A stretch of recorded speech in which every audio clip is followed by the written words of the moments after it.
Hello, naturals! How are you today?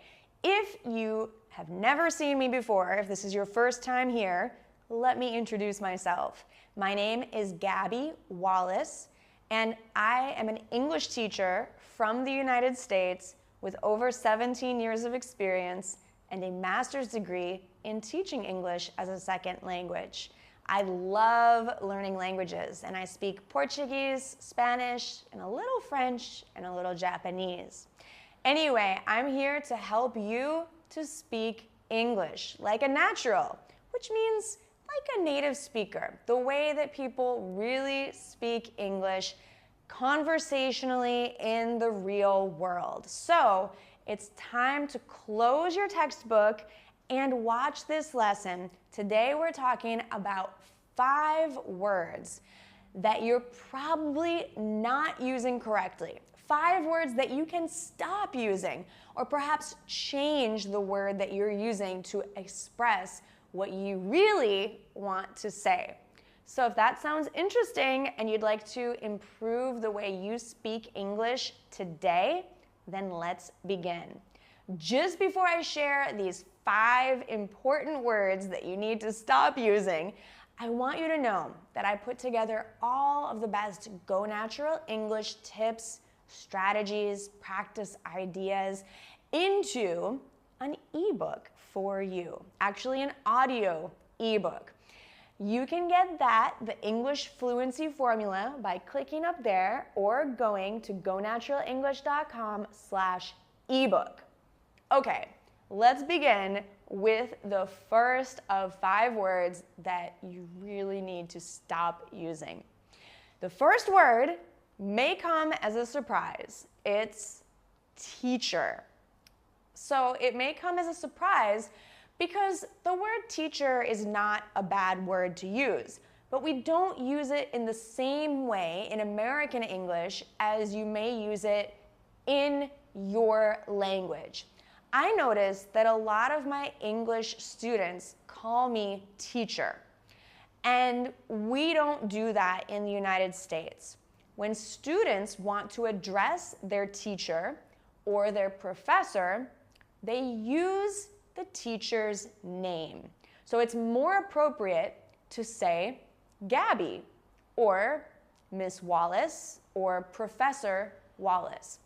Since I have been a university professor, I'm used to being called Professor Wallace. Or when I teach more casual English conversational classes, I'm used to being called Gabby.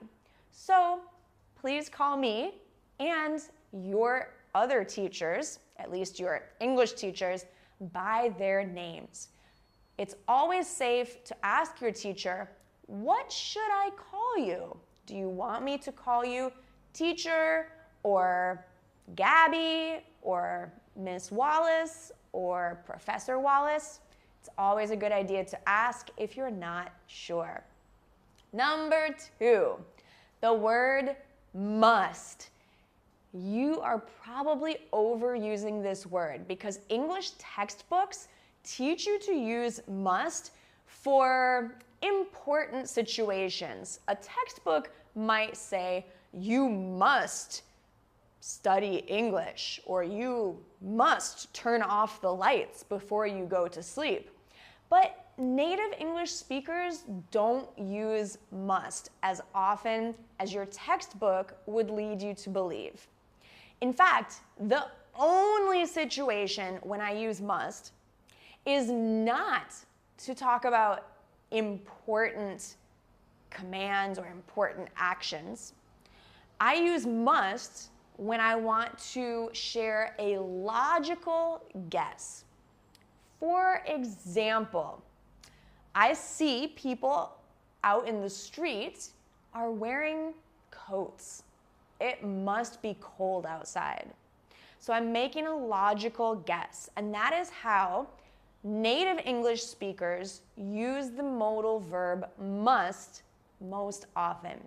When we want to say something is very important, like I'm making an important suggestion, then we use should.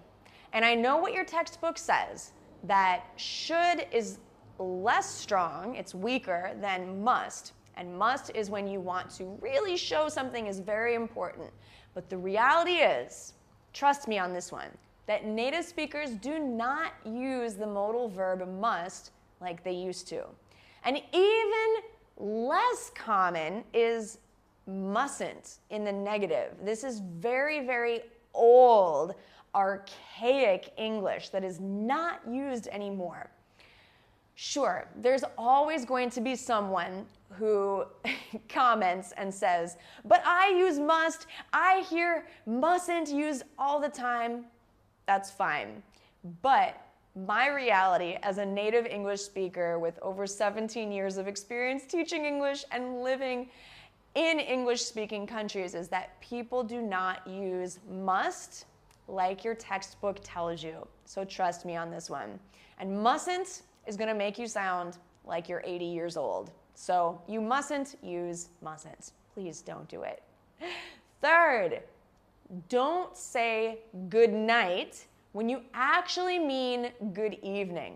Don't use good night as a greeting. We can use good night to say goodbye. For example, if you went to dinner with your friends and you're leaving the restaurant and you're going your separate ways, you could say, have a good night, or good night. But good night is most commonly used when you're just about to go to sleep. Maybe you're with your family and you're living in the same house and you're going to go to your bedroom, get in bed and sleep, you would say good night.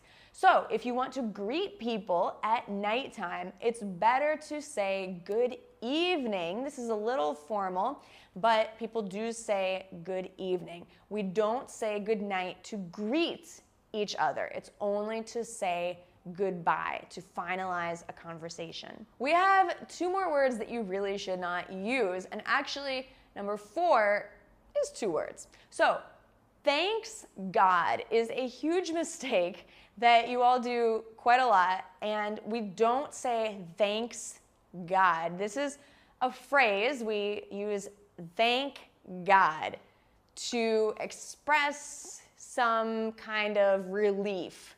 Oh, thank God it's not raining. I can go outside without my umbrella. But we never say thanks God. This is for when you want to directly thank someone, like, thanks to you, we are studying English together. Or thanks to YouTube, we are studying English together. Similarly, we wouldn't say thanks you. We say thank you. So we say thank God. So just remember, no S. Similarly, number 5, our final word that I see a lot of you having trouble with, making this mistake with, is advice. Never say advices, because advice is a non-countable noun and we're never going to make it plural. So thank you for your advice. I really appreciate your advice. Could you give me some advice? Is this a nice t-shirt? Should I wear this t-shirt again? Thank you for your fashion advice. So that's just an example of how you could use the word advice. It's never, ever going to be in the plural. So just to recap, don't call your teacher teacher. Don't overuse must. Use it more for logical guesses. Don't use good night to greet people. And don't use thanks God, only thank God. And advice only in the singular because it's a non-count noun. So I hope that this was helpful, and I think that if you make these changes, your English is going to improve a lot. Don't get down or feel sad if you were making these mistakes, because every day we're learning how to improve our English little by little. I'm a language learner too, and I know what it feels like to make mistakes. I would like you to stop feeling bad about making mistakes and start looking at mistakes as a good opportunity to learn. So today's a great day to make a mistake and learn from it. Let me know if you have any questions, comments. Tell me in the comments below if you like this video. Share it with your friends. Make sure to subscribe to Go Natural English here on YouTube. Visit our blog for all of our awesome lessons at gonaturalenglish.com/blog. And as I mentioned, you can get the English Fluency Formula audio ebook when you click right up there or come to gonaturalenglish.com/ebook. All right, bye for now.